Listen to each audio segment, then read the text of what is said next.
Hola, bienvenidos y bienvenidas a Pensamiento Crítico de Utopía Comunicaciones.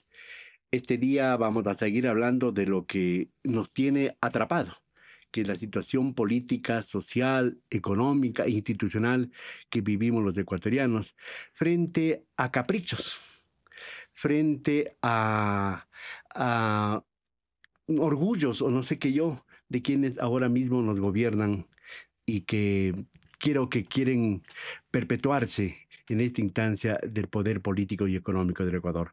Para lo cual saludo cordialmente a un amigo, un colega, Marcelo Larrea, es presidente de la Federación Nacional de Periodistas y analista político. Marcelo, gracias por estar aquí, por venir, por sacrificarte para venir a hacer opinión y reflexión.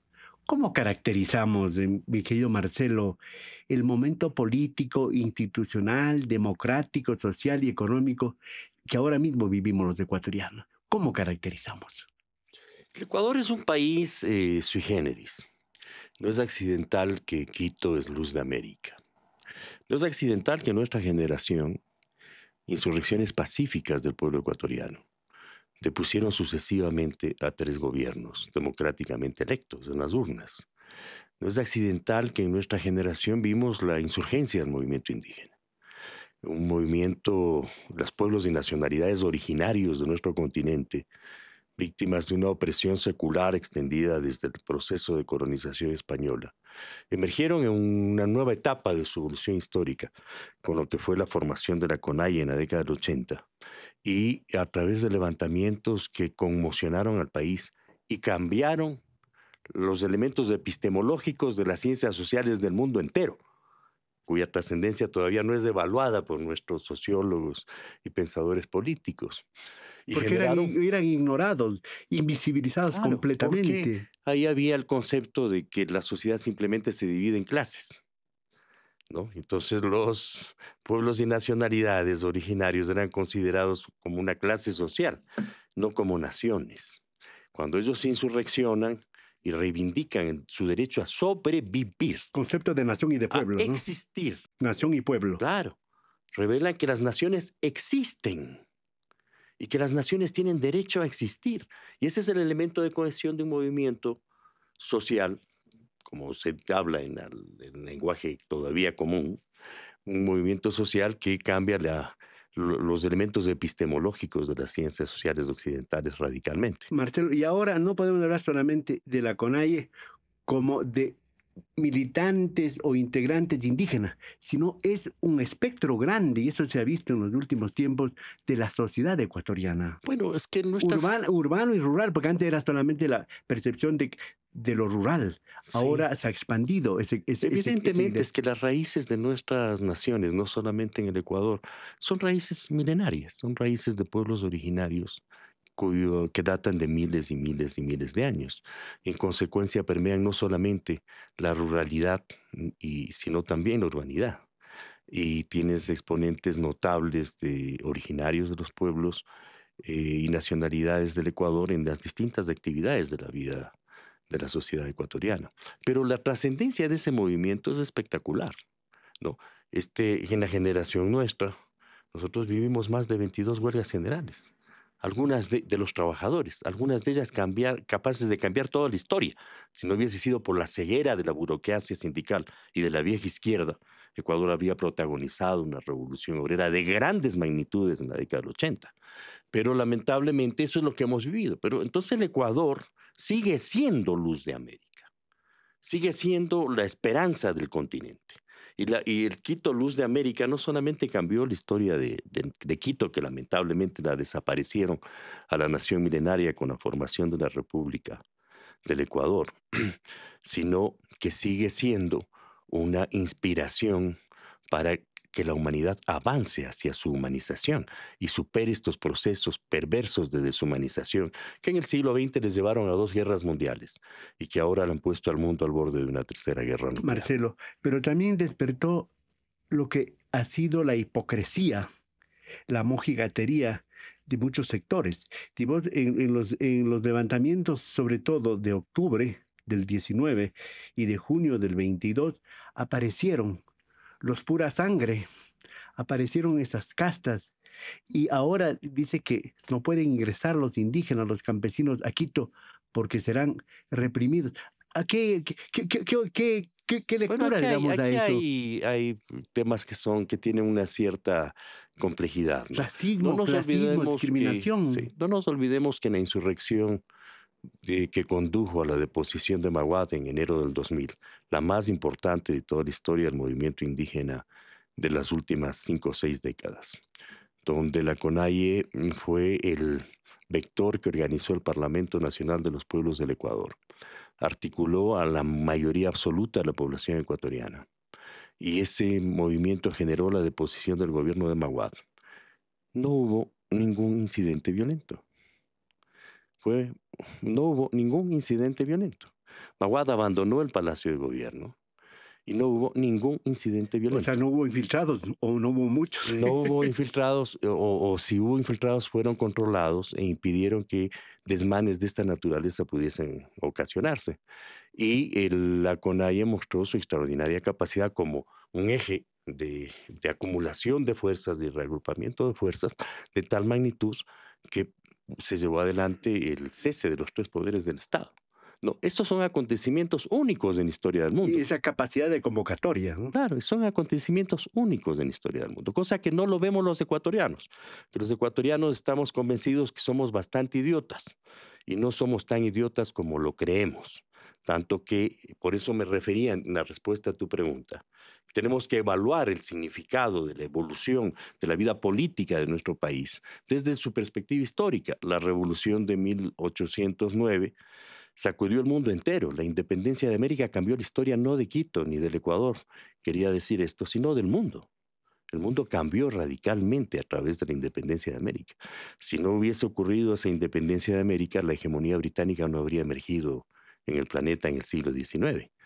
Y en los procesos de descolonización que se iniciaron y que están inconclusos, los procesos de formación de nuestras repúblicas o de nuestra federación de repúblicas, de la construcción de la patria grande, porque si nosotros borrásemos esas coloniales fronteras nacionales que nos separan de nuestros hermanos del continente, Sudamérica sería sin duda una de las principales potencias del mundo.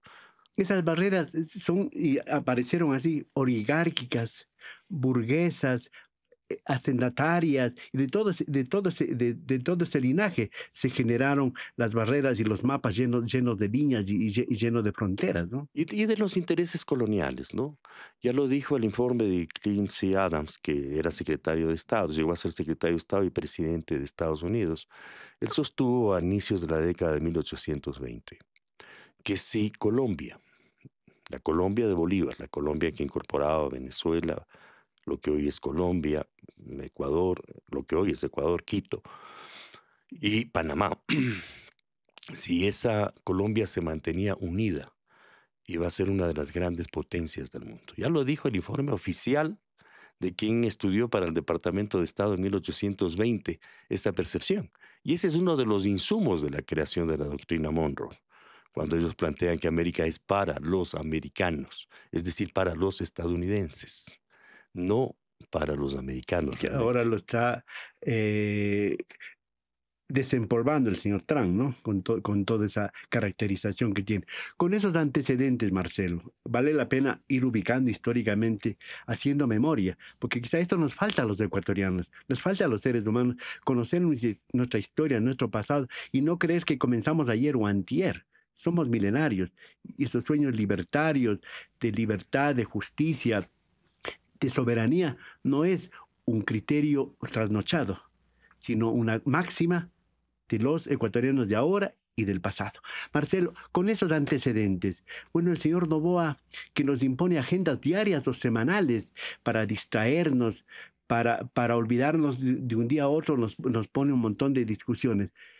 El asunto del diésel era una constante de su gobierno, de su campaña, aunque él haya dicho otras cosas en los canales de televisión, en la tarima, que nunca va a subir. Una imposición se sabe que fue del Fondo Monetario Internacional y que más hay, ¿cierto? Ahora esto del asunto de la consulta popular y de la Asamblea Constituyente. Refirámonos al tema del diésel, que es un tema Sí, realmente explosivo como los combustibles. ¿No? Este, En la década del 80 y 90, el Fondo Monetario Internacional en sus programas de ajuste, que han ido definiendo la orientación de los gobiernos serviles a estas políticas económicas, planteó la necesidad de indexar los precios de los combustibles con los precios internacionales. ¿Por qué? Porque el Ecuador produce sus combustibles a muy bajos costos. Y esto generó en el gobierno del presidente Durán Ballén un conflicto jurídico que confrontó la teoría del señor Alberto Dajig, en la época vicepresidente de la República, que sostenía que habían que elevar los precios de los combustibles porque el Ecuador subsidiaba los precios de los combustibles, porque los precios en el exterior son más altos, y no observando que los costos de producción de los combustibles son significativamente más bajos y que el margen de las importaciones de combustibles, ¿no? Inclusive generaban un ingreso fiscal muy superior a los ingresos generados por las exportaciones. Eso hace 40 años ya. Esto generó un conflicto en la Corte Suprema de Justicia. El vicepresidente de aquí compró a 2 magistrados de la Corte Suprema de Justicia. Ese es el caso de los gastos reservados que los llevó a evadir la justicia durante 20 años. Y huyó. Huyó porque compró a 2 magistrados de la Corte Suprema de Justicia con gastos reservados, que la vicepresidencia de la República no tiene por qué tener gastos reservados, ni tenía en la legislación de la época. Y esa fue la causa por la que el hombre más poderoso del país en ese momento tuvo que evadir a la justicia y huir y abandonar la vicepresidencia de la República. Hoy es asesor del señor y analista. No, y prestigioso analista en una cantidad de medios de comunicación que no se respetan a sí mismo y a su dignidad. Entonces, este proceso revela que no existe subsidio a los combustibles. No hay subsidio a los combustibles. El diferencial entre las importaciones de combustibles a 40 años de ese acontecimiento y los ingresos que el Estado recibe por la venta de combustibles en muchos años, en los últimos años, ha sido favorable para el fisco. Y en los últimos años el diferencial es mínimo, no llega a varios cientos de millones de dólares. Por lo tanto, no hay un subsidio de más de 1.000 millones de dólares al diésel.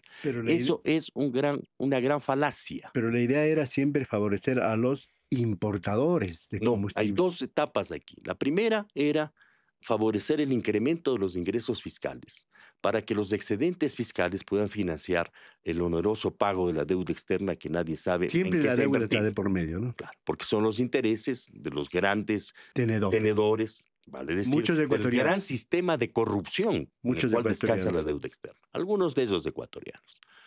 Y hay que ver y revisar esa historia porque es motivo de un programa. Y muchos abogados ecuatorianos defienden a tenedores extranjeros. Sí. ¿No? Luego, ese es un elemento. En el momento actual ha habido la presión por transferir al sector privado la importación de combustibles. No al sector privado, a 3 o 4 empresarios inescrupulosos que pretenden hacer de la importación de combustibles un mega negocio y que están presionando porque se liberen las tarifas de los combustibles para cobrarles a los ecuatorianos el precio más alto posible, ¿no? Entonces ahora se combinan los temas del llamado equilibrio fiscal con los temas de los intereses particulares de los importadores de combustibles. Porque en 40 años varias cosas han cambiado, evidentemente. Entonces no existe subsidio a los combustibles. No hay. Lo que el Ecuador, fíjate, en el caso del diésel, el costo de producción de un galón de diésel en las refinerías ecuatorianas es de $1.05. ¿A cuenta de qué deben pagarse 2.80 centavos por galón de diésel?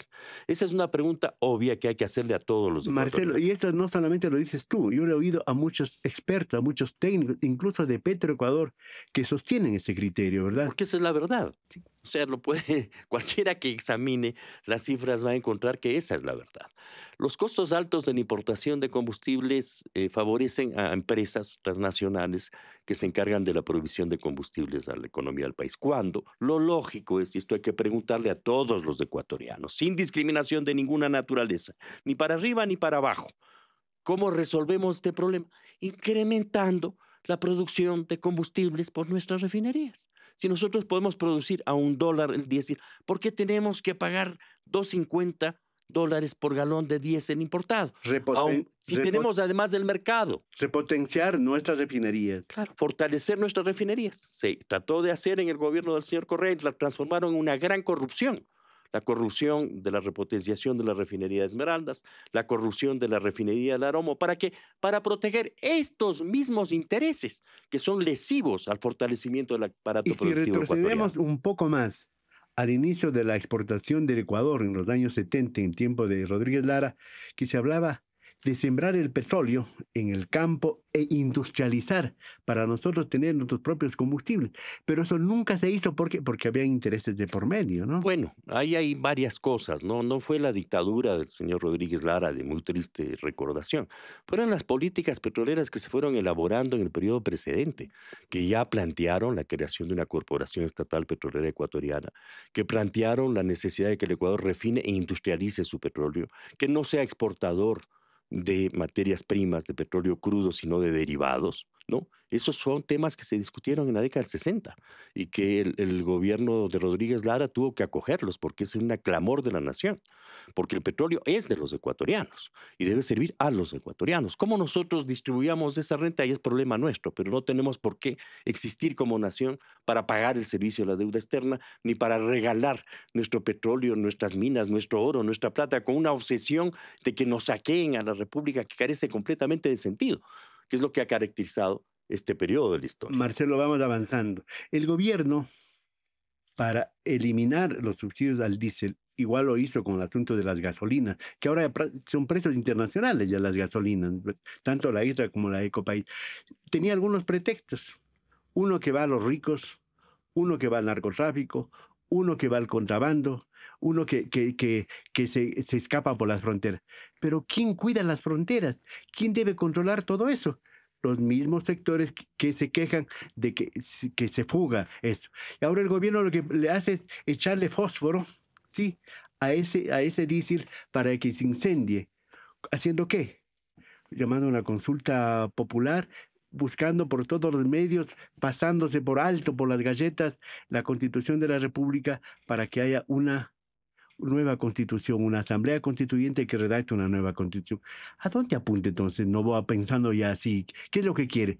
¿Eso de la nueva constitución es simplemente un distractor? ¿O en verdad quiere una constitución a su medida y a la medida de los grupos económicos y políticos de este país? Aquí hay varias cosas, ¿no? Antes de la entrevista conversábamos contigo, o tú contabas que el actual presidente Noboa en la campaña electoral había señalado que no iba a subir los combustibles ni el diésel y que lo ha hecho. El hecho de que lo haya hecho es una pérdida total de credibilidad que él se ha generado a sí mismo. No es una maniobra de los políticos opositores ni de la pseudopolitiquería que lamentablemente infesta el ambiente del debate en el Ecuador el que ha ocasionado esto. Él es el responsable de haber dicho que no va a subir los combustibles, que no va a subir el diésel y de hacerlo, lo cual significa la pérdida de credibilidad. Ya nadie serio puede creer en un señor presidente de la República que dijo una cosa un día y al siguiente día dice otra cosa. Y que además su ministra de Economía sale a decir que ha estado mal informado. Entonces, estará mal informado antes o después, es problema de él. No se puede jugar con la República y con millones de ecuatorianos sobre este tema. El tema del diésel es explosivo. Primero porque no hay subsidio. Eso es un gran fraude. Porque es una distorsión de derecho que tenemos los ecuatorianos de definir nuestra política energética y petrolera y de industrializar nuestro crudo en función de los intereses del conjunto de la nación. Tercero, porque implica para los pueblos y nacionalidades originarios una marginación de la economía monetaria del país. Los campesinos indígenas venden una caja de tomates de madera de varios kilos a 12 centavos y con esos 12 centavos tienen que pagar el transporte al primer punto de comercialización. Si sube el diésel, no alcanza. No es posible que esa caja llegue al mercado, por lo tanto ellos quedan marginados. Es por eso que el movimiento indígena, sintiendo un proceso de exclusión de la economía del país, se ve compelido por la decisión del señor Noboa a ir a un paro nacional. No está defendiendo un privilegio, Marcelo. No está defendiendo ningún privilegio. Por el contrario, ellos están subsidiando todos los días la canasta básica de todos los ecuatorianos al producir permanentemente los alimentos fundamentales a bajísimos costos y el dinero que pagamos en exceso los consumidores en las ciudades en relación a los precios que ellos reciben va a una cadena de intermediarios que no debería existir y debería, por el contrario, enriquecer a los pueblos y comunidades Pero el campesinas y gobierno agrarias de dice nuestro que país. ahora sí va a dedicarse al campo y que va a dar ciertos incentivos que ha dado tractores, que está dando a través de Ban Ecuador bonos, y eso Ese es el cuento del nunca del acabar. gallo pelón. Pero este es un tema. El otro tema es que este mismo problema afecta a todo el aparato productivo. ¿Qué va a pasar con la gran industria, con la mediana industria, ¿no? Que han tenido que comprar instalaciones de generación termoeléctrica que se alimentan con gas, con diésel, con gasolina, cuando les suben las tarifas a estos niveles? Y además, ahora estamos hablando de $2.80 el galón, pero las proyecciones del Cuatro gobierno es que dólares. suba a $4. De manera que esto tiene un impacto en asfixiar las posibilidades de crecimiento del conjunto del aparato productivo ecuatoriano. Por eso, el paro de la CONAIE, al que han convocado la semana pasada como indefinido e inmediato, tiene una honda repercusión. Frente a esto, a este suceso y a otro suceso sustantivo que pretenden ocultar, el levantamiento de Cuenca, 120.000 personas se movilizaron en Cuenca, es decir, todo Cuenca se movilizó para demandar que no se toque Quimsacocha. Y poniendo en evidencia también nuevamente que el presidente Noboa ha faltado a su palabra. Tiene que respetar la Constitución de la República. Él juró respetar y hacer respetar la Constitución de la República.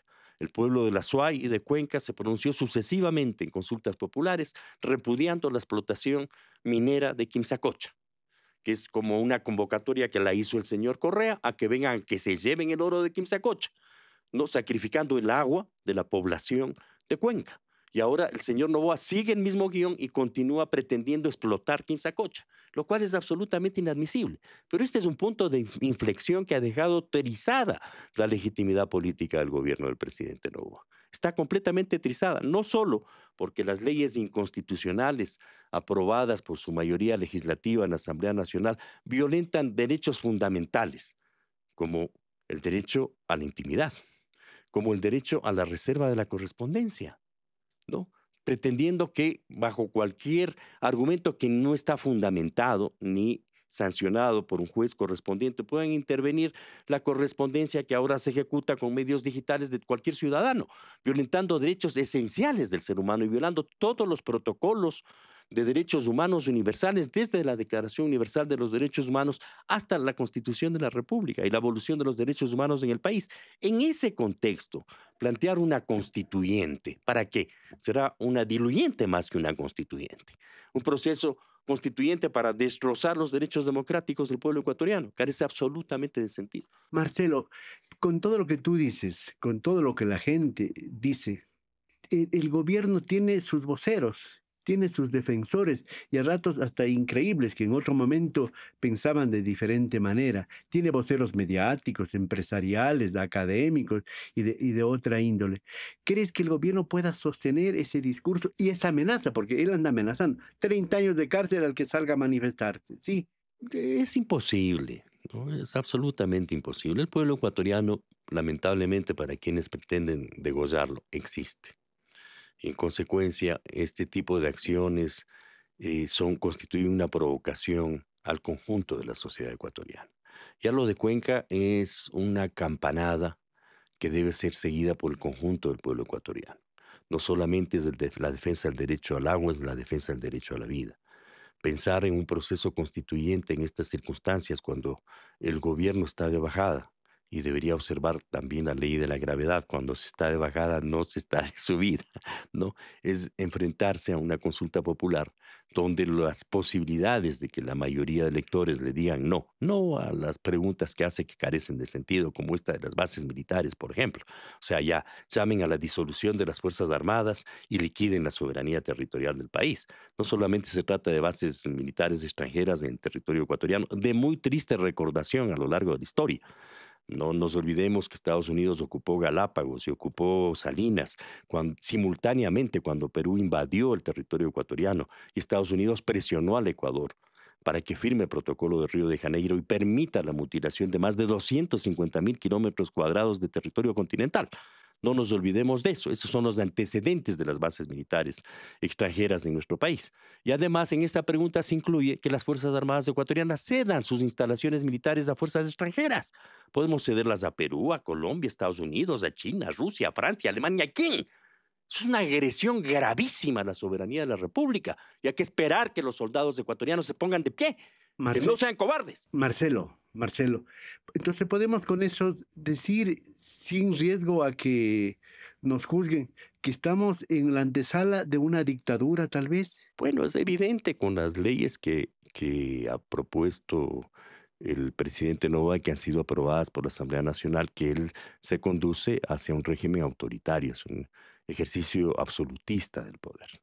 No, fíjense, en el país y el mundo entero, y ha sido incluso observado por los relatores de derechos humanos y de derechos constitucionales internacionales, que es absurdo que un presidente de la República conduzca una manifestación popular acusándoles a 9 jueces de ser los responsables de la inseguridad del país, cuando el responsable de la seguridad del país es él.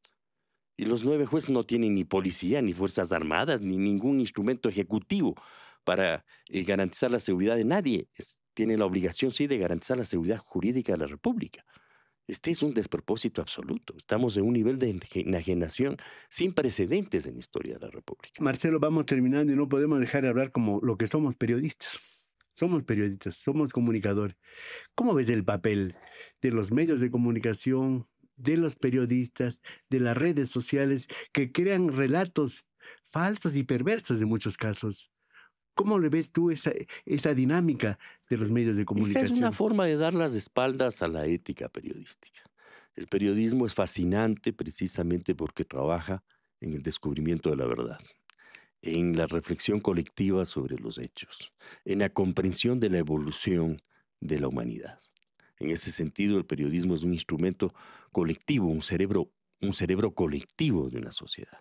Quienes venden su pluma, como ya lo denunció en su tiempo Juan Montalvo, ¿no?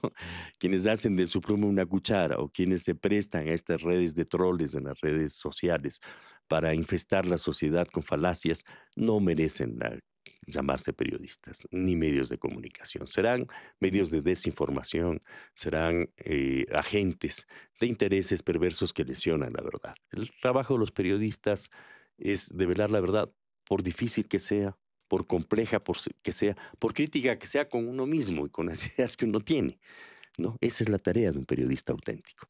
Y el gran desafío que tenemos ahora los periodistas en el país es precisamente recuperar los valores éticos de esta maravillosa profesión que es el periodismo. Que nos escuchen en las facultades de las escuelas de comunicación, que nos escuchen los estudiantes que ahora están, que sepan cuál es su papel, cuál es su rol, cuál es su compromiso con este país. Para terminar, alguna reflexión. No damos sugerencias de aquí, no damos consejos, reflexionamos y generamos pensamiento. ¿Cuál es tu reflexión? Bueno, el país está siendo víctima de lo que en la politología de este tiempo se llama la estrategia de tensión. Infestar de miedo al conjunto de la sociedad ecuatoriana para que la sociedad ecuatoriana acepte renunciar a derechos fundamentales, al derecho a la comunicación, incluso a la comunicación íntima, a la reserva de la comunicación íntima. El derecho, si se lesiona la posibilidad de que tú y yo nos podamos enviar un chat y eventualmente va a ser observado por la inteligencia del país, eso significa que no hay libertad de expresión, de comunicación, de pensamiento. Y en consecuencia, este derecho esencial, que además es construido en la evolución histórica de nuestro país, no nos olvidemos que figuras como José Mejía Lequerica jugaron un papel tan fundamental en construir los derechos a la libertad de pensamiento y de expresión como derechos consustanciales del ser humano. Y que nos pongamos y nos expongamos a a sacrificar derechos sustantivos a cuenta de una guerra al narcotráfico que está siendo ignorada por el mismo gobierno. Si este no es un problema de carácter militar ni policial, si el Ecuador denuncia a la CONVEMAR y recupera su soberanía territorial sobre su mar territorial, a la cual lamentablemente Ecuador se adhirió en el año 2012, perdiendo 188 millas de mar territorial, más de 1 millón de kilómetros cuadrados de mar. Si recupera su soberanía territorial y el gobierno ordena a la Marina que monitoree y supervise todo lo que ocurre en nuestro mar, Evidentemente, la ocupación de nuestro mar por las redes del narcotráfico, que son causa sustantiva de la inseguridad que vive el país, empezará a desaparecer significativamente. Si el señor Novoa elimina la tablita de drogas, copia de la tabla de drogas de Estados Unidos, que mantiene a Estados Unidos con los más altos índices de consumo de drogas en el mundo, ayudará a eliminar el mercado interno de drogas. Estos son medidas elementales que no requieren ni un solo dólar para financiarse, ¿no? Porque están de hecho financiadas. El curso hacia la derrota del narcotráfico en el país y toda la estela de criminalidad que esto implica estará en curso. No es un problema simplemente de carácter represivo, ¿no? Ni de generar figuras tan absurdas como el indulto anticipado y la convocatoria a nuestros policías y soldados que se vuelvan criminales de su propio pueblo a cuenta de que el presidente algún día les va a indultar por los crímenes que cometan. Hay que enfrentar las causas estructurales de la crisis de inseguridad y esas implican sobre todo algo que lamentablemente desde hace algún tiempo nuestros gobiernos y nuestros legisladores han omitido: pensar. Todo lo que tú dices, Marcelo, y lo que este país dice, no está en la agenda del gobierno. Él tiene otra agenda, otros propósitos que lo analizaremos en una próxima invitación, mi querido Marcelo. Gracias por estar aquí. Señoras y señores, gracias por compartir este diálogo, por comentar, por criticar, por supuesto, por sugerir y por suscribirse en YouTube a Utopía Comunicaciones para seguir en esta aventura de crear, de generar y proponer pensamiento crítico. Muy amables, señoras y señores, hasta la próxima.